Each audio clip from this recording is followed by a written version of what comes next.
ओमज्ञानतिमिरान्धस्य ज्ञानञ्जनशलाकया चक्षुरुन्मिलितं येन तस्मै श्रीगुरुवे नमः।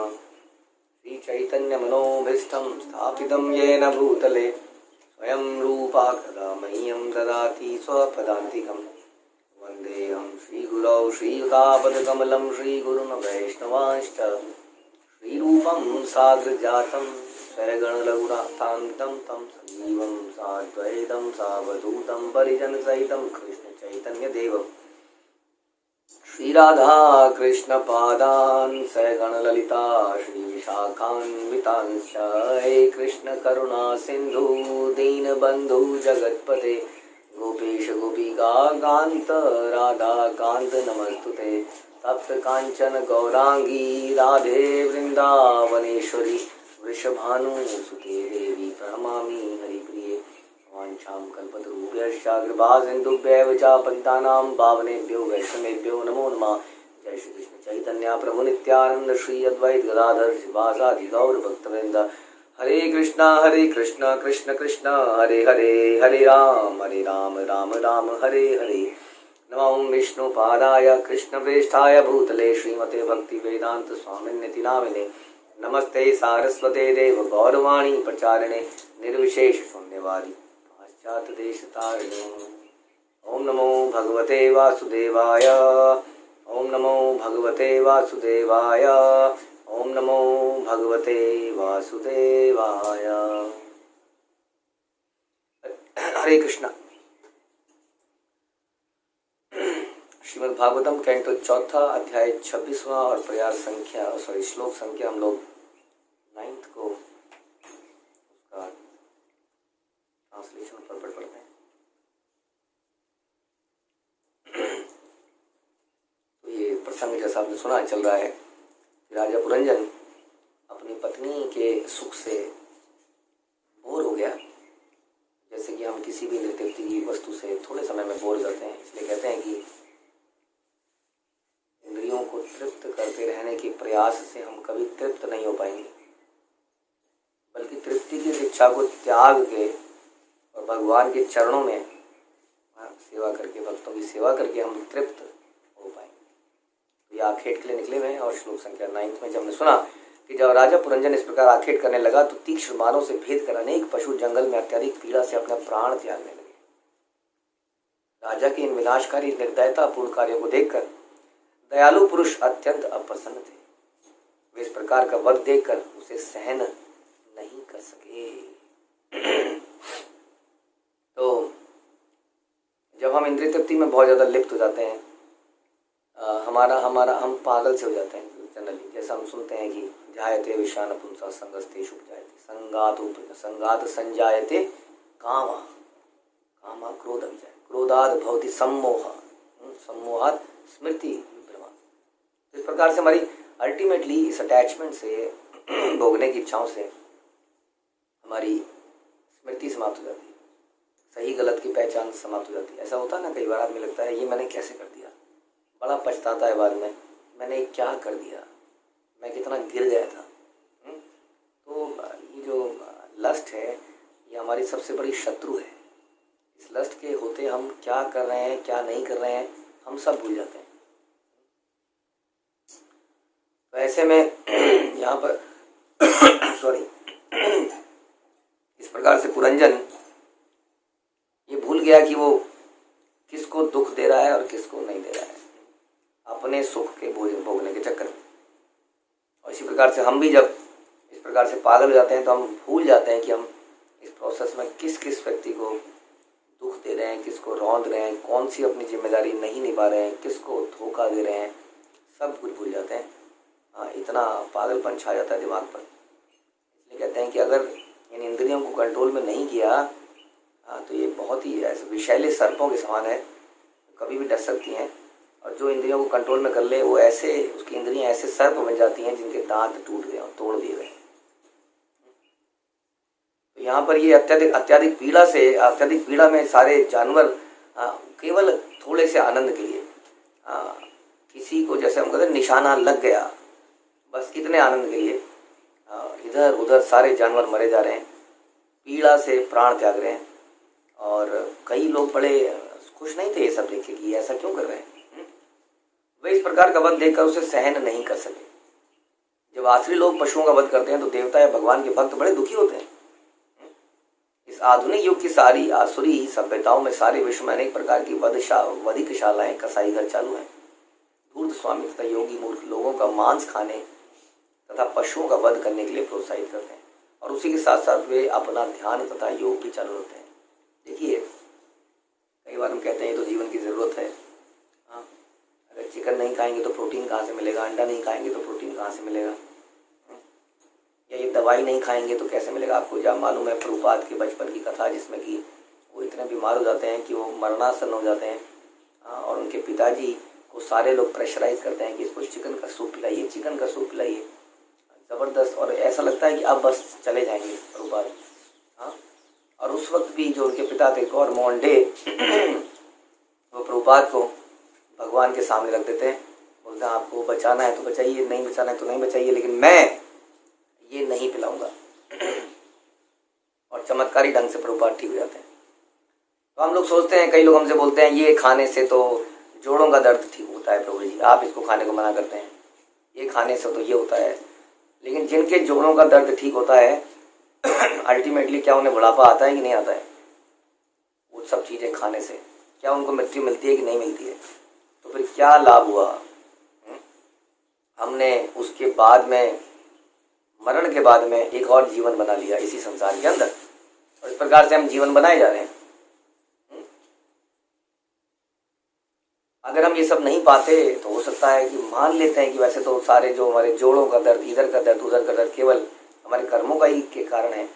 मान भी लेते हैं अगर उससे ठीक भी हो जाता है टेम्पररीली, तो भी क्या लाभ हुआ? क्योंकि हमने फिर से एक घुटना बना लिया किसी जानवर का, मनुष्य का, फिर किसी पेट बनाया, फिर गुर्दे बना लिए, जबकि इन गुर्दों का, पेट की कोई आवश्यकता नहीं थी।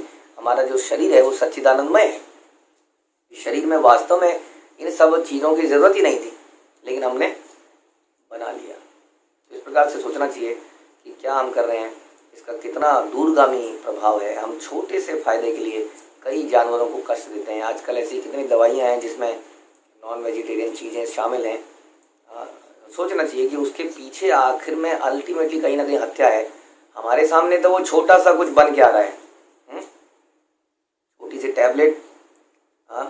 जैसे कि आप कहेंगे जैसे कि राजमा, आलू राजमा आपकी कटोरी में पड़े हैं, वैसे ही नॉनवेज पड़ा है। कहाँ फर्क दिखता है? दिखता है फर्क? नहीं दिखता है।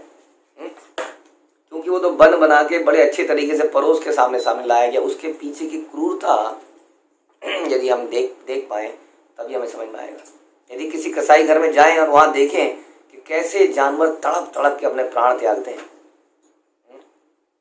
कैसे उनके शरीर का ब्लड बहता है नालियों में, तब हमें समझ में आया। हमारे सामने तो बिल्कुल खाल उतरा हुआ, ढंग से परोसा हुआ, बड़े ही सिस्टमेटिक ढंग से वो पेश होता है, तो मैं वो अच्छा लगता है। इसलिए पीछे की असलियत को देखना बड़ा आवश्यक है। हर चीज़ के पीछे कितनी क्रूरता है, कितनी निर्दयता है, क्या उसका फल हमें नहीं मिलेगा?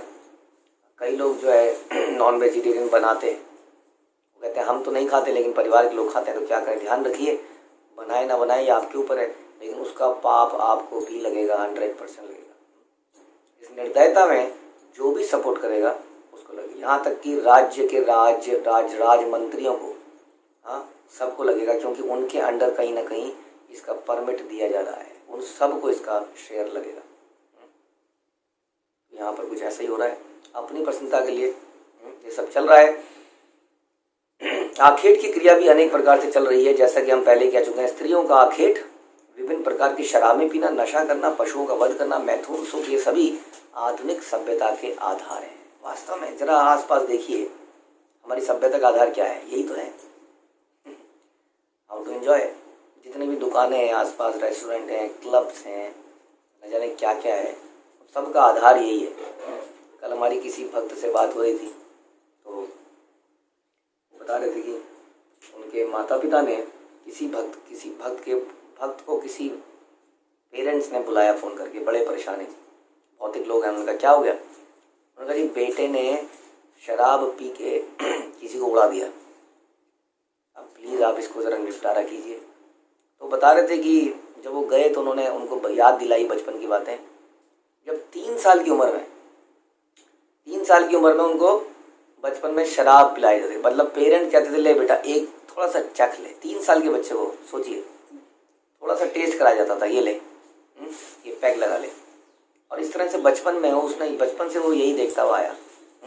और वो बता रहे थे कि जब बचपन में उससे पूछता था कि तू आगे थोड़ा बड़ा हो के तू क्या करेगा आगे, तो वो पता क्या वो जवाब देता था, वो कहता था कुर्सी के ऊपर पैर रखूँगा, एक हाथ में एक गिलास होना चाहिए शराब का, एक हाथ में सिगरेट होनी चाहिए, ये मैं चाहता हूँ। और उसकी सुन के उसके पापा उसको शाबाश कहते थे, शाबाश बेटा एंजॉय कर। अब ये स्थिति आपने पैदा करी थी, उसका रिजल्ट ही आपके सामने है। आप कहेंगे हम तो ऐसा नहीं कर रहे जी, हम तो नहीं पिला रहे बच्चे को। आप नहीं पिला रहे, लेकिन आप उन लोगों के बीच में भेज दे रहे हैं जो कि ऐसा करते हैं। यही कारण है, सबसे मुख्य कारण था गौरांग गुरुकुल खोलने का कि आप तो संस्कारी हैं, लेकिन जहाँ आपके बच्चे जा रहे हैं क्या वो जगह संस्कारी है? क्या उसका प्रभाव नहीं पड़ेगा? जहाँ बच्चा दिन के 6 घंटे बिताएगा, 7 घंटे बिताएगा, क्या उसका प्रभाव नहीं पड़ेगा? कैसे नहीं पड़ेगा? इतना समय तो बच्चा घर में नहीं बिताता है जितना वो स्कूल वगैरह में बिताता है। तो हम चाहे कितने भी शुद्ध हों, लेकिन संसार में क्योंकि यही फोकस है, चारों तरफ यही फोकस है, इसी तरह की दुकानें, इसी तरह का सब कुछ प्रबंध है, तो आदमी ना चाहते हुए भी गिर जाता है। वास्तव में हम भी गिर जाएंगे। ये बड़ा मुश्किल है, ये माया का प्रभाव बड़ा मुश्किल है, इससे बहुत ही बच के रहना चाहिए। हम तो फिर भी भगवान से प्रे करते रहते हैं, भक्तों के बीच में रहते हैं, लेकिन उन बच्चों को भी इतना मालूम नहीं है कि इससे बच के रहना है। जनरली बच्चों के अंदर बड़ा जोश होता है, हमने देखा है। आप बच्चों को कुछ बोलेंगे कुछ नहीं होता, मैं देख लूँगा, मैं कंट्रोल कर लूँगा, मैं बच जाऊँगा, ये सोच के वो कोई भी गलत कार्य चालू करते हैं और उसके बाद उसमें ऐसे फिसल के गिरते हैं कि पता नहीं चलता। तो यही एक सच्चाई है, लेकिन क्या करें, इससे समझाना लोगों को बड़ा मुश्किल है। लोगों को फिर भी इंजीनियर डॉक्टर लोग चाहिए। कितने शर्म की बात है। ऐसा चरित्र निर्माण करने की बजाय हम लोग बेसिकली क्या बना रहे हैं, अव्वल दर्जे का शूद्र बना रहे हैं हर किसी को। इसका काम होगा केवल क्या करना, स्त्रियों का आखेट, विभिन्न प्रकार की शराबें, नशा, पशु का वध, मैथुन सुख। और हम ध्यान रखिए, ये बात को बिल्कुल क्लियर रहता है। यदि आप चाहें तो आप ट्राई कर सकते हैं, भगवान को चैलेंज कर सकते हैं। कृष्णा से चैतन्य महाप्रभु से असत संग त्यागी वैष्णवाचार, जो असत्संग त्यागता है। लेकिन हम ऐसे ही लोगों के बीच में अपने बच्चों को भेजते हैं कि वो एक बड़ा व्यक्ति बनेगा, सोफिस्टिकेटेड व्यक्ति बनेगा, यहाँ तो कुछ सीख नहीं पा रहा है, वहाँ कुछ बोलेगा। हाँ, जितने भी हमारे बड़े बड़े पढ़े लिखे लोग हैं, आप उनसे पूछिए यदि वो किसी कॉलेज में हॉस्टल में रहे हैं तो वहाँ पे किस प्रकार का माहौल होता था, पूछिए। और कैसे आपका बच्चा उस माहौल से बच पाएगा? जस्ट बिकॉज कि आपके घर में चैंटिंग होती है, जस्ट बिकॉज कि वो चैंटिंग करता है? नहीं, ये पॉसिबल नहीं है। जब तक कि बच्चा बहुत ज़्यादा स्ट्रांग ना हो जाए, जब तक उसका 20-25 साल का ना हो जाए, तब तक बड़ा मुश्किल है उसको कहीं पर बाहर भेजना। बहुत समस्या है। लेकिन समय ऐसा है कि वैष्णव जन संसार की ऐसी दशा देखकर अत्यंत अप्रसन्न रहते हैं, इसलिए वे कृष्ण भावनामृत आंदोलन के प्रसार में व्यस्त हैं। जंगल में पशुओं का शिकार और वध, कसाई घर में पशुओं का सामूहिक वध, वैश्यालों में तरुणियों का शोषण, इन सबको देखकर भक्त जन दुखी होते हैं। यज्ञ में पशुओं के वध के प्रति अत्यंत दयालु होने के कारण नारद ने राजा प्राचीन भविष्य को उपदेश देना प्रारंभ किया। ये कहानी राजा प्राचीन भविष्य को बता रहे हैं कि तुम भी तो ऐसा ही करते हो राजा। हाँ, लेकिन कहानी बता रहे हैं पुरंजन की। इन उपदेशों में उन्होंने बताया कि मेरे जैसे भक्त मानव समाज में प्रचलित इस प्रकार के वध से अत्यंत दुखी हैं। इस प्रकार के वध से न केवल संत पुरुष दुखी होते हैं, वरन बुद्ध के अवतार के रूप में भगवान प्रकट होते हैं। और वास्तव में आज हमसे जुड़े हुए बहुत सारे लोग हैं। कितने होंगे, 300 या 350 या जितने भी लोग होंगे, उनमें से अधिकतर लोगों ने मांसाहार छोड़ दिया है। बताइए क्या समाज का ये कल्याण, इससे बड़ा समाज कल्याण क्या करेंगे आप? क्या बांटेंगे आप कंबल, क्या बांटेंगे आप खाना? हाँ, यदि आप इतना सा काम करें, बाकी उपलब्धियां तो अलग रही, वो तो छोड़ दीजिए। लोगों को मांसाहार से दूर करा देना कितना बड़ी कृपा है उन लोगों के ऊपर जो मांसाहार करते थे और उन जानवरों के ऊपर जो काटे जाते थे। इससे बड़ी क्या कृपा होगी? आप जानते हैं, हमने सुना है आइंस्टाइन की पेन वेव थ्योरी समथिंग, वो कहते थे कि जहाँ पर बल्क में इस प्रकार से स्लॉटर होता है, स्लॉटर हाउस जो खोले गए हैं, वहाँ से जो जानवरों का क्रंदन है, जो चिंगाड़े निकलती हैं जानवरों की, उससे एक विशेष प्रकार की तरंगें उत्पन्न होती हैं जो कि भूकंप के लिए उत्तरदायी है। ऐसा आइंस्टीन ने बोला, जो कि आई थिंक सांसारिक रूप से बड़ा इंटेलिजेंट व्यक्ति माना जाता था। तो भूकंप, तो सोचिए वो क्रंदन, ऐसे क्रंदन करी हुई वस्तु को यदि आप खाएंगे तो आपके शरीर पे उसका क्या रिएक्शन होगा। तो इसके ऊपर भी बहुत साइंटिफिक रिसर्च करी गई है कि जो मांस खाते हैं, क्योंकि जानवरों का जो अंतिम समय बीतता है वो बड़ा क्रंदन में और बड़ा दुख में बीतता है, इस प्रकार से उनके शरीर में कुछ विषैले तत्व निकलते हैं, रिलीज होते हैं उनकी मृत्यु के समय पर। हाँ, और उसको हम खा जाते हैं पका के। क्यों नहीं निकलेंगे, ऐसा बताया गया है। एक रिसर्च थी कि ऐसा कोई रियली में भी होता कि एक स्त्री थी जो बहुत ही जबरदस्त क्रोधित हो गई थी, अपने घर में कुछ भयानक झगड़ा हो गया था, और उस झगड़े के कारण क्या हुआ कि जब उसके बाद तुरंत उसने अपने बच्चे को दूध पिलाया और बच्चा मर गया। तो इतना नेगेटिव, मतलब इतने हार्मोन्स रिलीज हुए, ऐसे हार्मोन्स रिलीज हुए जिनमें, क्योंकि सब कुछ स्ट्रेस से होता है ना, मेंटल स्ट्रेस, दुख से हमारे शरीर में ऐसी चीज़ बीमारियां हो जाती हैं। तो क्यों नहीं ऐसे जानवर जब मरेंगे तो उनके शरीर में ऐसे केमिकल क्यों नहीं रिलीज होंगे, क्योंकि बड़े ही दुख में है। और इसी प्रकार वो कहते थे भूकंप का भी इसका एक बहुत बड़ा कारण ये है जो हमने इस प्रकार के कसाई घर खोल रखे हैं। तो हमें इससे लड़ना है, बट कैसे लड़ें, हम लड़ नहीं सकते हैं। हमारी लड़ाई केवल इस तरह से है कि एक एक व्यक्ति को पकड़ के भक्त बनाया जाए। हाँ, कौन जाएगा कसाई घर में जब लोग खाना ही छोड़ देंगे। हमने आपको बताया था डिमांड होती है तो सप्लाई होती है। आप डिमांड को ही क्यों नहीं समाप्त कर देते। डिमांड को समाप्त जबरदस्ती नहीं कर सकते हैं, जैसे कई धार्मिक परंपराएं जबरदस्ती मार के पीट के लोगों से कुछ कराना चाहती हैं। लोगों के हृदय को परिवर्तित करना पड़ेगा, नहीं तो लोग चोरी छुपे वही काम करेंगे। तो इसलिए हमारी सबसे बड़ी जो हमारा वो है शस्त्र है, वो हरे कृष्ण महामंत्र, भगवान की भक्ति। इस प्रकार इस शस्त्र से एक एक व्यक्ति को शुद्ध कर देना है ताकि वो इन चीज़ों को छोड़ दे, तो अपने आप ही समाज में शांति आ जाएगी। केवल मांसाहार छोड़ देने से समाज में बहुत बड़ी क्रांति आ जाएगी। इसलिए सबको भक्त बनाने का प्रयास कीजिए। इस प्रकार से आप इन जानवरों के प्रति बहुत कृपा कर रहे हैं, बहुत कृपा कर रहे हैं। कितने लोग आज की डेट में बीफ खाते हैं, गाय और भैंस का मांस खाते हैं। हिंदू लोग बीफ खाते हैं बहुत सारे। सोचिए आप कितना कल्याण करेंगे गौ माता के लिए यदि आप लोगों को मांसाहार छुड़वा दें। तो इन सब चीज़ों में बड़ी इंपॉर्टेंट है, और ये हो रही हैं। आप देख रहे हैं कितने लाखों करोड़ों की संख्या में लोग इस्कॉन के भक्त बन गए हैं और कितनों ने मांसाहार छोड़ दिया है। This is a real contribution to the society. मात्र पशुओं की हत्या रोकने से भगवान बुद्ध दयावश प्रकट हो गए रोकने के लिए। कुछ धूर्त यह मत व्यक्त करते हैं कि पशुओं में आत्मा नहीं होती अथवा जड़ होते हैं। ऐसा कुछ धार्मिक संस्थान है जो कहते हैं पशु मरने के बाद फिर से पशु बनता है, और स्त्री जो है मरने के बाद फिर से स्त्री बनती है, पुरुष मरने के बाद फिर से पुरुष बनता है। ऐसी ऐसी धारणाएं लोगों ने बना ली हैं जो कि शास्त्रों के बिल्कुल विरुद्ध हैं। इसलिए वो कहते हैं पशु का तो जीवन कट के मरने के लिए ही। बताइए इतनी पीड़ा उसको होती है, वो कट के मरने के लिए है। हम पौधे को, हम पालक को काटते हैं, वो तो चिंगार नहीं मारता। हम बैगन तोड़ते हैं, वो तो नहीं मारता। लेकिन हम मुर्गे की गर्दन काटते हैं तो ज़बरदस्त तरीके से फल पड़ाता है। इतनी भी बुद्धि नहीं रही हमारे अंदर ये समझने की। वस्तुतः पशु जड़ नहीं है, अपितु उनका वध करने वालों का हृदय जड़ है। अतः उन्हें कोई तर्क या दर्शन नहीं भाता।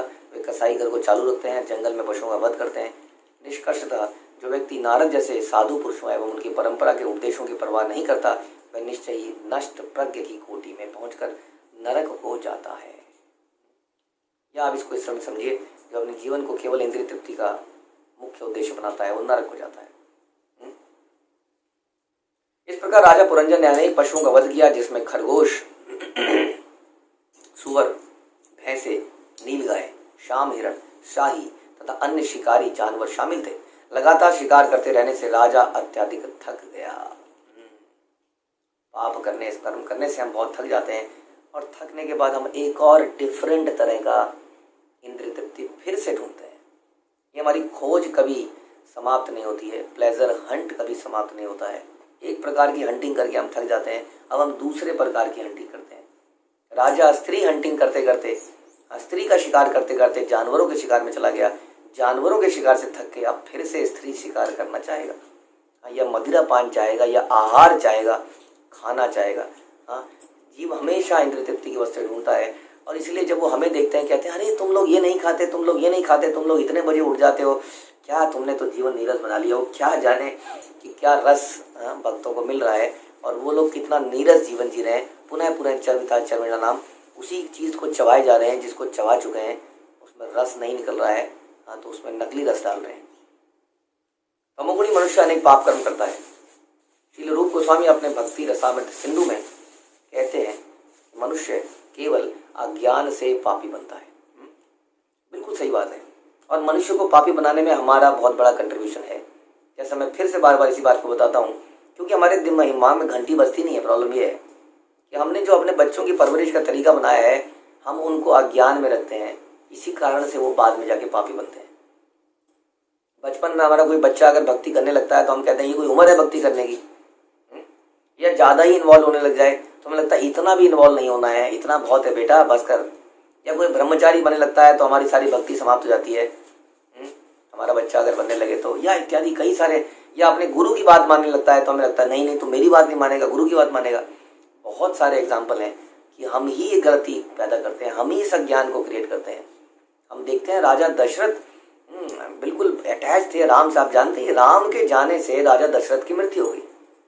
He was so attached with his son, who was ultimately the supreme personality. लेकिन वही राजा दशरथ जो है विश्वामित्र को अपने बेटे दे देते हैं, और वो देने में थोड़ा सा अनाकानी कर रहे होते हैं तो वशिष्ठ उनको समझाते हैं कि नहीं, you must give your children, you must give. कोई धन की प्रॉब्लम नहीं थी, कोई टीचर्स की प्रॉब्लम नहीं थी, सब कुछ तो था। राजा दशरथ क्या उनको अच्छी एजुकेशन नहीं दिला सकते थे? लेकिन वो ह्यूमिलिटी, वो सिंप्लिसिटी, वो तपस्या घर में कहाँ, जो विश्वामित्र के साथ उन्हें मिल सकती थी, तो उन्होंने वहाँ पर भेजा। तो इस प्रकार से हम ही अज्ञान क्रिएट करते हैं, ज्ञान होते हुए भी। कई बार कईयों को तो ज्ञान ही नहीं है, चलो वो तो करे क्या, खुद ही दलदल में गिरे हैं तो बच्चों को दलदल में गिराएंगे। लेकिन जिनको ज्ञान है वो भी दलदल में गिरा रहे हैं। कितना भारी इल्यूजन है इस संसार के अंदर। It's very difficult to overcome मम माया दुरत्या। फिर भी हमें लगता है कि नहीं, जीवन में और भी कुछ करना है, कुछ नाम कमाना है। पाप में जीवन का परिणाम है कष्ट भोगना। सुनिए, क्या हम अपने बच्चों को, हमने तो कष्ट भोग लिया, हम संतान को भी इसी पापमय जीवन में डालना चाहते हैं? पापमय जीवन ही तो है सारा संसार, और उससे वो हमेशा दुखी रहेगा। इसमें लिखा है इसका परिणाम है कष्ट भोगना। वो सब कुछ पा लेगा संसारिक वस्तु, लेकिन फिर भी दुखी रहेगा। जो नियमों को जानते हुए आदर्श नियमों का उल्लंघन करते हैं वे दंडित होते हैं। इसी प्रकार प्रकृति के नियम भी बड़े कठोर हैं। यदि बालक परिणाम जाने बिना अग्नि को छूता है तो जल जाता है, भले ही वह बच्चा ही क्यों ना हो। यदि बालक प्रकृति के नियमों का उल्लंघन करता है तो उसके साथ कोई दया नहीं बरती जाती, वह केवल अज्ञानवश ऐसा करता है। और जब उसे ज्ञान हो जाता है तो आगे उसको पाप कर्म नहीं करता, या नहीं करना चाहिए, लेकिन वो फिर भी पाप कर्म करता है। राजा अनेक पशुओं का वध कर लेने के बाद अत्यंत थक गया। जब मनुष्य किसी संत पुरुष के संपर्क में आता है तो उसे प्रकृति के कठोर नियमों का पता चलता है, तो वह धार्मिक बनता है। इस प्रकार से ऐसा कई बार हुआ कि जब हमने कुछ प्रारंभिक लेक्चर लिए किसी के सामने, तो बोला प्रभु जी आपने तो बोला था कि लेक्चर में आके बड़ा प्रसन्नता हो जाएगी, मुझे तो दुख हो गया, भारी टेंशन हो गई है, क्योंकि मुझे नहीं पता था कि मैंने इतने पाप कर्म करे हैं उसका इतना बड़ा फल मिल सकता है। और अब मुझे समझ में आ रहा है कि इसका इतना बड़ा परिणाम हो सकता है। बिल्कुल सही है। तो क्या इल्यूजन में रह के प्रसन्न रहना अच्छा है, या जानकारी से थोड़ा टेंशन लेना अच्छा है?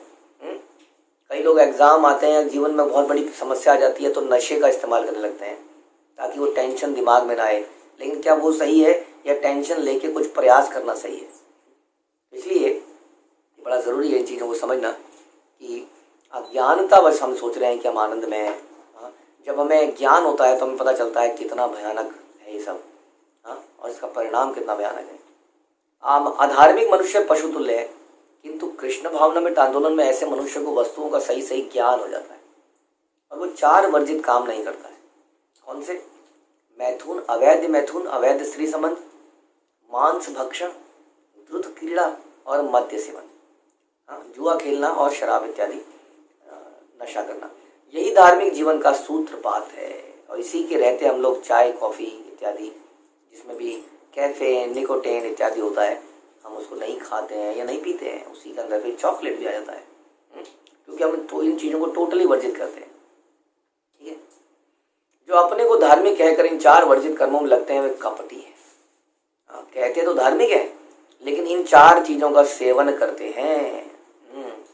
बड़े हैरान हो जाते हैं लोग। अभी कुछ दिन पहले भी हम कहीं गए थे, हमने कहा चाय पियेंगे, हमने चाय तो हम पीते नहीं, तो बहुत देर तक यही पूछता रहा, आप चाय नहीं पीते, चाय नहीं पीते आप? बड़ा हैरानी हो गई उसको कि हम चाय नहीं पीते। इतनी अजीब सी बात है कि भारतवर्ष में वास्तव में कोई चाय पीता ही नहीं था। ये भारतवर्ष में तो अंग्रेज लोग चाय लेके आए अपने साथ, या तो चाय कोई पीता ही नहीं था, लेकिन अचानक से ऐसी हैरानी होने लगती है कि चाय नहीं पीते आप।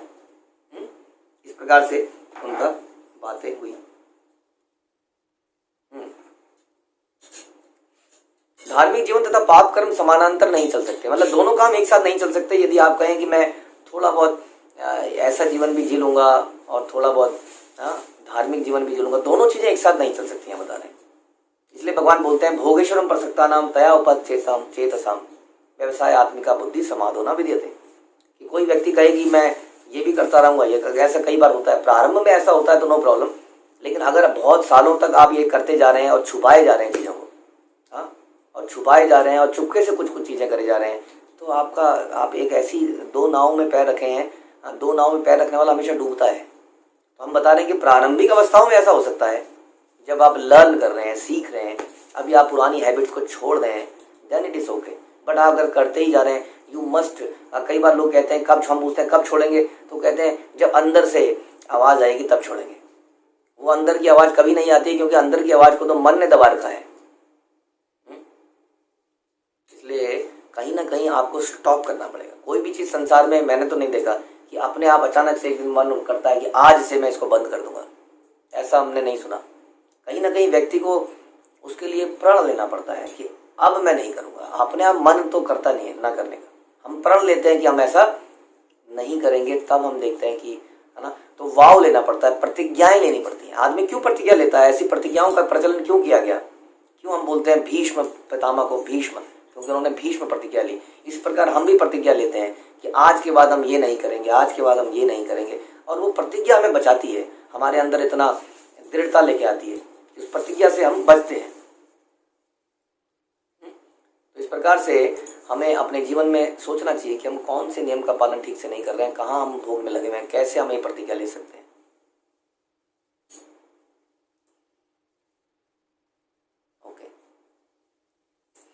यदि कोई सचमुच धार्मिक जीवन या मोक्ष पद का अनुसरण करना चाहता है तो उसे इन 4 मूलभूत नियमों पर दृढ़ रहना होगा। कोई कितना ही पापी क्यों ना हो, यदि उसे उपयुक्त गुरु से ज्ञान प्राप्त होता है तो वह अपने विगत पाप कर्मों के लिए पश्चाताप करता है और उसे बंद कर देता है। कोई कितना भी पापी हो, यदि उसे गुरु प्राप्त होते हैं तो गुरु के डायरेक्शन में रहता हुआ वो कुछ प्रतिज्ञाएं लेता है, पश्चाताप करता है और उसको बंद कर देता है, तब वह भगवान के धाम में जाने का पात्र बन जाता है। यह तभी संभव है जब शास्त्र विधियों का तथा गुरु के उपदेशों का पालन किया जाए। जैसा कि हमने देखा इस्कॉन में न जाने क्या कैसे कैसे लोग आए और आते ही जा रहे हैं। खासतौर पे इस्कॉन की जो शुरुआत हुई, आप देखते हैं कि किस प्रकार से विदेशों में लोग ये चारों नियमों को तोड़ते थे, ऑल द 4 प्रिंसिपल जो अभी हमने डिस्कस किए। लेकिन प्रभुपाद के शरण में आने के बाद, प्रतिज्ञाएं लेने के बाद उन्होंने ये सारी चीज़ें बंद कर दी। इस प्रकार से हम लाइव देखते हैं कि किस प्रकार व्यक्ति, उसको क्या करना चाहिए, उसको पश्चाताप करना चाहिए, उसको प्रायश्चित करना चाहिए, यानी कि कुछ कार्य करने चाहिए उसको करेक्ट करने के लिए, और पुराने कर्मों के लिए उसको हमेशा अपनी बुद्धि में ध्यान रखना चाहिए कि मैं ऐसा करता था, मैं ऐसा करता था, ताकि उनको रिपीट करने में उसको भय लगे। इस समय सारा संसार अंधी भौतिकतावादी सभ्यता से विरक्ति लेने के कगार पर है, जिसकी तुलना जंगल में पशुओं के आखेट से की जा सकती है। लोगों को इस कृष्ण भावनामृत आंदोलन का लाभ उठाना चाहिए और उसे हत्या करने के इस कष्टप्रद जीवन से विराम लेना चाहिए। कहा जाता है कि पशुओं के हत्यारों को ना तो जीना चाहिए ना मरना चाहिए, क्योंकि वो जिएंगे तो भी कष्ट में जिएंगे, क्योंकि उनको रिएक्शन मिलेंगे और मरने के बाद उनका बहुत ही अधोगति को प्राप्त होंगे, जानवर शरीर में जाएंगे। बहुत कुछ लिखा है इसके बारे में। यदि वे पशुओं को मारने और स्त्रियों के साथ भोग करने के लिए जीवित रहते हैं तो उनका जीवन अधिक संपन्न नहीं रहता, और जो ही हत्यारा मरता है वह निम्न योनि में जन्म लेता है। यह भी वांछनीय नहीं है। निष्कर्ष यह है कि हत्यारों को हत्या करनी बंद कर देनी चाहिए और जीवन को सफल बनाने के लिए कृष्ण भावनामृत आंदोलन में सम्मिलित होना चाहिए। आत्महत्या करके ऐसा हताश व्यक्ति कभी विश्राम प्राप्त नहीं करता, क्योंकि आत्महत्या से उसे निम्न योनियों में जाना होता है। कई बार लोग सोचते हैं कि बहुत पाप कर लिए हैं, अब इसको त्याग दें, आत्महत्या कर लें। आत्महत्या is not the end of life, आप जानते ही हैं। वहाँ से तो एक और जीवन की शुरुआत हो जाती है। इसलिए जब आपको जीवन मिला हुआ है तो आपको पश्चाताप और प्रायश्चित करना चाहिए, ना कि आत्महत्या करनी चाहिए। आत्महत्या करने के बाद तो निम्न योनि में जाना होगा या भूत प्रेत बनना होगा, क्योंकि उसे स्थूल देह प्राप्त नहीं होगी। अतः सर्वश्रेष्ठ उपाय है कि पाप कर्मों से विरक्ति ले ली जाए और कृष्ण भक्ति की जाए। इस प्रकार मनुष्य पूर्ण बनकर भगवान के धाम जा सकता है। काफ़ी स्ट्रांगली प्रभुपाद बोलते थे इन चीज़ों के लिए, और आप देखेंगे प्रभुपाद के लेक्चर्स में अक्सर इन 4 चीज़ों के बारे में चर्चा होगी। इन 4 चीज़ों को बड़े सूक्ष्म तरीके से समझना है, ऊपरी तरीके से नहीं समझना है कि मतलब हर चीज़ को, चाहे वह अवैध संबंध हो, चाहे मांसाहार हो, किस प्रकार से हमें खाना पीने को सिंपल और कृष्ण भावना में बनाना चाहिए। अब इसके आगे क्या होता है कि इसके बाद अत्यंत थका मांदा भूखा और प्यासा राजा अपने राजमहल वापस आ गया। और जनरली जब आदमी इस माहौल से वापस आता है तो कुछ सुख की प्राप्ति चाहता है, क्योंकि अल्टीमेटली व्यक्ति, देखिए आप जब भी आप कुछ ऐसा काम करेंगे तो आपको बड़ी स्ट्रेस, आप रिलीव्ड फील नहीं करेंगे। फॉर एग्जांपल, कोई व्यक्ति जल्दी घटिया मूवीज़ या घटिया पिक्चर देखता है, आप देखेंगे कि जब 1 घंटे तक आपने देख लिया, 2 घंटे तक आपने देख लिया, उसके बाद भी आप फ्रेश फील नहीं कर रहे होंगे। कोई भी देख के बता देगा कि ये आदमी बड़ा थका हुआ है, जबकि वो तो इतना इंद्रिय सुख लेके आया। इंद्रिय सुख लेके तो आदमी को बड़ा रिलैक्स्ड, बड़ा काम कंपोज होना चाहिए कि आई एम सेटिस्फाइड। हाँ, लेकिन हम देखते हैं कि इस प्रकार से व्यक्ति ये सब करके आता है तो बड़ा टेंशन में, बड़ा स्ट्रेस में होता है। मतलब स्ट्रेस तो होता ही है। अब इसको दूर करने के लिए वो क्या करता है, वो एक और इंद्रिय तृप्ति का सहारा लेता है। इसलिए अक्सर जब लोग ऑफिस से आते हैं जहाँ पे बहुत ही गंदा माहौल है, तो घर में आके फिर से हम भोग करते हैं, चाहे पति पत्नी क्यों ना हो, क्योंकि उनको लगता है कि मेरी पूरे दिन का स्ट्रेस रिलीज हो गया यहाँ पर। और हमारे अखबार, मैगजीन, डॉक्टर लोग भी बोलते हैं, इतने शर्म की बात है, स्ट्रेस रिलीज करने के लिए पति पत्नी को इस तरह से संबंध बनाना चाहिए, इससे उसका स्ट्रेस रिलीज होता है। स्ट्रेस रिलीज नहीं होता है, उसने स्ट्रेस खुद ही क्रिएट किया, एक इंद्रिय तृप्ति से, अब दूसरी से करता है, फिर तीसरी से करता है। इस प्रकार हमेशा स्ट्रेस में रहता है, क्योंकि हमेशा वो सुख की खोज में रहता है। जो व्यक्ति खोज करता रहता है, हंटिंग करता रहता है, वो कैसे रिलैक्स हो सकता है, कैसे उसको शांति प्राप्त हो सकती है? Because he is aspiring always, every time. हमेशा कुछ इच्छाएं कर रहा है, हमेशा कुछ पछतावा कर रहा है, तो वो कैसे रिलैक्स हो सकता है? इसलिए सोचिए, ये इंद्रिय तृप्ति से कभी भी आप रिलैक्स फील नहीं कर पाएंगे। आप बड़े थके मांदे भूखे प्यासे, राजा जो है अपने महल में आया, लौटने के बाद उन्हें स्नान किया, समुचित भोजन किया और विश्राम किया और सारी थकान से मुक्त हो गया। लेकिन आगे सुनेंगे तो पता चलेगा क्या होता है। भौतिकतावादी पूरी उत्साह से बड़ा परिश्रम करता है। हाँ, वो कहता है कि work hard and party harder. और आप देखेंगे, यदि आप लोग, भक्तों के लिए भी निर्देश है, जिसमें बोलते हैं अत्याहार इत्यादि प्रयास, उसमें प्रयास के लिए बोला गया, प्रयास इज एंडीवर। जब व्यक्ति के अंदर अत्याहार होता है, यानी कि वो एक्यूमुलेट करता है मोर देन नेसेसरी, तो क्या होता है कि उसको प्रयास करना पड़ता है उसको प्राप्त करने के लिए। सही बात है। जब आदमी को अपनी ज़रूरत से ज़्यादा वो इकट्ठा करने का प्रयास करता है तो वो क्या करता है? जब आदमी अपनी ज़रूरत से ज़्यादा इकट्ठा करने का कोशिश करता है तो उसको प्राप्त करने के लिए अत्याधिक प्रयास करना पड़ता है। इसको कहते हैं प्रयास। जो 6 चीज़ें हैं जो भक्ति में हमें गिरा देती हैं, उनमें से एक है प्रयास। अत्याहार, प्रजल्प, नियमाग्रह इत्यादि, और उनमें से एक है प्रयास। प्रयास का मतलब हो गया भौतिक सुख पाने के लिए बहुत ज़बरदस्त एंडीवर करना। और ये बात भी एक समस्या है, हम अपने बच्चों को बचपन से सिखाते हैं, बेटा मेहनत कर, बेटा मेहनत कर, बेटा मेहनत कर। किस चीज़ में? मैंने आज तक कोई माँ बाप नहीं देखा जो बोला बेटा मेहनत कर जप करने के लिए, बेटा मेहनत कर उठने के लिए। आप अपने मनों को पूछिए। हाँ, कई बार प्रभु जी लोग तो करते हैं, लेकिन क्या कोई माताएं भी ऐसा करती हैं? हाँ, माताएं तो कहती हैं बेटा नंबर नहीं आए, बेटा मेहनत कर। क्या बोलेगी आसपास की वो माता? क्या बोलेगी? हाँ, इसके बेटे के इतने ही नंबर आए। वो क्या बोलेगा? हाँ, थोड़ा बहुत ये है, थोड़ा बहुत ये कि कुछ कर जाए। हाँ, माला नहीं करता तो कोई रिपोर्ट नहीं करता, लेकिन अगर कोई बच्चा पढ़ाई लिखाई नहीं कर रहा तो मेरे पास पढ़ नहीं रहा, प्रभु जी क्या करें? अरे आपने कब ये तो बोला नहीं माला नहीं कर रहा, प्रभु जी क्या करें? किसने बोला आज तक? सोचिए, आप लोग अपने अपने मनों से पूछिए, किसी ने बोला आप मेरे पास आया कि प्रभु जी माला नहीं करता है, सवेरे उठता नहीं है? हाँ, कोई नहीं, बेचारा थक उठ जाएगा, 6 बजे उठ जाएगा, कोई बात नहीं। कोई आता नहीं है। लेकिन हाँ, अगर वो पढ़ाई लिखाई नहीं कर रहा है, कुछ नहीं कर रहा है तो जरूर आ जाते हैं, पढ़ नहीं रहा है प्रभु जी, ये नहीं कर रहा है प्रभु जी। तो अब सोचिए हमारी मानसिकता क्या है। हम यही सिखाते हैं परिश्रम करो, गधे वाला परिश्रम करो। एक परिश्रम योगी करता है, योगी, हाँ, जो भगवान से कनेक्ट होना चाहता है, भक्ति योगी। एक परिश्रम गधा करता है। दोनों ही अथाह परिश्रम करते हैं, बल्कि हो सकता है गधा ज़्यादा परिश्रम करता हो, लेकिन गधे को कुछ प्राप्त नहीं होता अंत में। लेकिन क्योंकि हम गधे हैं इसलिए हम आगे भी गधा ही बनाना चाहते हैं। A donkey gives birth to a donkey. लेकिन प्रभुपाद ने डोंकियों को कन्वर्ट कर दिया है, तो आगे कम से कम डोंकी ना बनाइए। इसलिए हम इस जीवन में बहुत परिश्रम करते हैं अत्याहार के लिए, क्योंकि हम एक्यूमुलेट करना चाहते हैं। बेटा मैंने तेरे को इतना दिया, तेरे को इसको डबल करना है। अरे जब आपने इतना दे दिया तो वो क्यों डबल करे? आपने दे तो दिया। अब तो वो बेचारा साधारण काम करके भी जी सकता है। माना आपके पेरेंट्स बहुत गरीब थे, आपको बहुत मेहनत करनी पड़ी, आप यहाँ तक लेके आए, अब लेके आ तो गए। अब तो आपका बच्चा एक साधारण जीवन भी बिता सकता है कुछ साधारण काम करके, लेकिन उसको तपस्या करनी सिखाइए, भक्तिमय तपस्या। ये नहीं सिखाना है कि मैंने कितना इकट्ठा कर लिया अब तू खा इसको, आराम कर, एंजॉय कर, नहीं। अब उसको ऐसा ना हो कि उसको जीवन जीने के लिए हाथ पैर बहुत मारने पड़े। उसको सिखाइए कि तू अब भक्ति कर बेटा, मैंने बहुत इकट्ठा किया है, तू थोड़ा बहुत भी कमा लेगा, दैट इज सफिशिएंट। लेकिन तू सवेरे जल्दी उठ, तपस्या कर, माला कर, सेवा कर और अपना जीवन इस प्रकार बिता। क्या हम ऐसी ट्रेनिंग देते हैं? नहीं, हम परिश्रम करने की ट्रेनिंग देते हैं। हम घबराए हुए हैं कहीं समाप्त हो गया सब कुछ तो। अरे जो भगवान की भक्ति में लगेगा क्या उसको भगवान उसकी रक्षा नहीं करेंगे? तो यहाँ पर बात कह रहे हैं कि भौतिकतावादी व्यक्ति पूरे उत्साह से परिश्रम करता है, वह पूछता है धन कहाँ है, धन कहाँ है।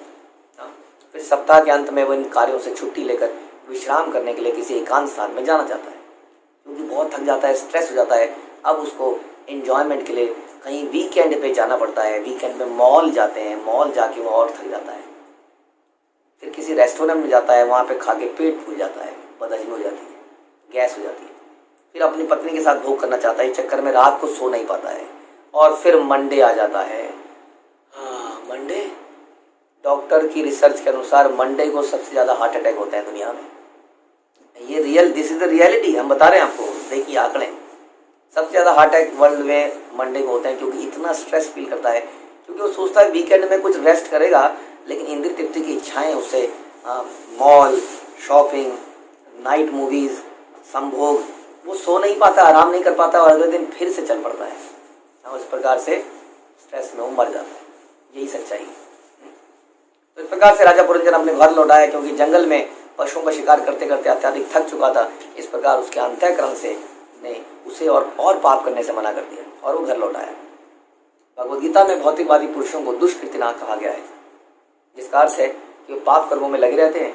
जब मनुष्य का चेत होता है, यानी कि रियलाइजेशन होती है कि वो पाप कर्मों लगा है, तो उसका विवेक जागता है। सामान्यतः भौतिकतावादी पुरुष रजो और तमोगुण से प्रभावित होते हैं। इसका परिणाम होता है कि लोभ और काम। और भौतिकतावादी व्यक्ति, मनुष्य जीवन में कर्मठता का अर्थ समझता है कि हाँ, उसको सिखाया जाता है yes I am working hard. तो घर वाले भी बोलते हैं, जैसे कि आपने देखा होगा, जैसे बच्चा रात को अगर 9 बजे ऑफिस से आता है, रियलिटी बता रहा हूँ मैं आपको, रियलाइजेशन बता रहा हूँ अपने जीवन की। हमने देखा ऐसे बच्चा अगर ऑफिस से रात को 9 बजे आता है तो सब लोगों का बड़ा पॉजिटिव एटीट्यूड होता है उसके प्रति। अरे हमारा बच्चा काम करके, आ बेटा बहुत मेहनत करी, आ बेटा बैठ, थक गया होगा। देखा है हमने। या कोई व्यक्ति अगर घर के काम में लगा हुआ है, पूरे दिन में राशन ला रहा है, घर को समेट रहा है, उसकी शिफ्टिंग हुई है और घर को संभाल रहा है, तो माँ बाप बड़े खुश हैं, हाँ कर रहा है। और कहीं वो भक्तिमय कार्य में कर रहा है, क्या पागल है, इसका दिमाग खराब हो गया, रात को 9 बजे मंदिर से आता है, अगर दिमाग खराब हो गया, ये और वो। बहुत देखा हमने इसको अपने जीवन में, प्रचार में, इतने 10-15 सालों में। व्यक्ति अगर कोई भक्ति का कार्य करके आ रहा है, वो भी थक के आ रहा है, हाँ, तो उसको इतनी एनकरेजमेंट नहीं मिलती है। लेकिन यदि वो कोई भौतिक कार्य करके आ रहा है, मेहनत करके आ रहा है, तो माँ बाप और सारे परिवार के लोग उसको बड़ा प्रशंसा देते हैं। इस प्रकार वो कंफ्यूज हो जाता है और वो सोचता है यही जीवन है, मुझे यही करना है, क्योंकि मुझे इसी में शाबाशी मिल रही है। जरा सोचिए, ये हम लोग करते हैं, this is what you and I R doing. किंतु जब उसे चेत होता है तो विरक्ति चाहता है। जब उसे गुरु मिलता है तो उसे गुरु एक बार उसको जगाते हैं, व्हाट यू आर डूइंग, क्या कर रहे हो आप। जैसे मृगारी को जगाया, जैसे विश्वामित्र, जैसे रत्नाकार डाकू को जगाया नारद मुनि ने, तो उस प्रकार तब वो विरक्ति चाहता है। और संसार उसको विरक्ति लेने नहीं देता है। उस वक्त संसार उसको फंसाने का प्रयास करता है। जैसे रघुनाथ दास गोस्वामी को फंसाने के लिए उसकी शादी कर दी गई सबसे सुंदर स्त्री से, फंसाने के लिए उसको धन देते हैं, उसको बिजनेस में लगा देते हैं, ये तो छोड़ के चला जाएगा, इसको बिजनेस में लगा देता हूँ, फंसा रहेगा। बहुत बड़ी समस्या है। वैदिक सभ्यता में ऐसी विरक्ति के लिए संस्तुति की गई है जिसे वानप्रस्थ कहते हैं। भौतिकतावादी के लिए और तो वानप्रस्थ और भी आवश्यक है, क्योंकि वह पापमय जीवन में लगा है, कम से कम पाप तो नहीं करेगा। तो राजा पुरंजन का घर आना, स्नान करना, भोजन करना बताता है कि भौतिकतावादी पुरुष पापमय जीवन से उसको एक समय ऐसा आना चाहिए, उसको विरक्ति ले लेनी चाहिए। कब तक करेगा इसको? ऐसा करने पर उसे ताजगी महसूस होगी, जिस प्रकार की स्नान करने से होती है। हाँ, ये ताजगी उसको महसूस होती है जब वो भक्तों के संग में आता है, जब वो जप करता है, जब वो लेक्चर सुनता है। क्यों इतनी रिलैक्सेशन होती है? क्यों आप इतने संसार में इतनी दूर दूर आप लेक्चर सुन रहे हैं? कोई कहाँ पर बैठा है, कोई कहाँ पर बैठा है, लेकिन क्यों they are hooked to this, the lecture क्यों सुनते हैं इतना? क्योंकि उनको उस जो भागा दौड़ है, उस परेशानियों से कहीं ना कहीं रिलैक्सेशन मिलती है, जो उनको नहीं मिल रही है संसार से। प्रमाणित गुरु से दीक्षा प्राप्त करके उसे सभी प्रकार के पाप कर्मों को छोड़ देना चाहिए, परित्याग देना चाहिए। श्लोक में उचित आहार शब्द महत्वपूर्ण है। उचित का अर्थ है उपयुक्त। मनुष्य को उपयुक्त आहार ही करना चाहिए। ओके, जो लोग सदैव मांस इत्यादि खाते हैं उन्हें सब त्याग देना चाहिए, हम डिस्कस कर चुके हैं। जब तक मनुष्य रजो और तमोगुण के प्रभाव से मुक्त नहीं होता उसे शांति नहीं मिलती, और बिना शांति के ईश्वर ज्ञान को समझ पाना बड़ा कठिन है। राजा पुरंजन का घर लौटना मनुष्य का अपनी पूर्व चेतना में लौटने का सूचक है। यह पूर्व चेतना कृष्ण भावनामृत है, कृष्ण चेतना है, जिसने अनेक पाप कर्म किए हों, विशेष रूप से पशुओं का वध या शिकार किया हो, उसके लिए कृष्ण चेतना भक्ति परम आवश्यक है। यानी कि ये हम सब के लिए बताया जा रहा है। देखिए, हम सोच सकते हैं कि नहीं जी हम तो ऐसा नहीं कर रहे हैं, लेकिन वास्तव में हम भी ऐसा करके आए हैं। पिछले कई जन्मों में हमने ये सब किया है। किया है कि नहीं किया है? इस जन्म में हमने ना भी किया हो, अगर यदि हम इस संसार में हैं तो इसका मतलब हमने पाप कर्म किए हैं, तभी तो इन संसार में है, भगवान के धाम में नहीं जा रहे हैं। इसलिए कितनी प्रबलता से, इसलिए खुश होने की जरूरत नहीं है कि हमने बचपन से कुछ नहीं खाया। कहीं ना कहीं हमने पिछले जन्म में बहुत कुछ किया है। इसलिए बहुत ही कठोर तपस्या की आवश्यकता है। और हमारी रिक्वेस्ट है कि आने वाली पीढ़ी को भ्रमित मत कीजिए, उसको संसार के इस जंजाल में मत घुसाइए, उनको सिखाइए कि कैसे यहाँ से मुक्त होना है। यही आपका और मेरा कर्तव्य है। आइए इसका प्रण लेते हैं। श्रील प्रभुपाद की जय। ग्रंथराज श्रीमद् भागवतम की जय।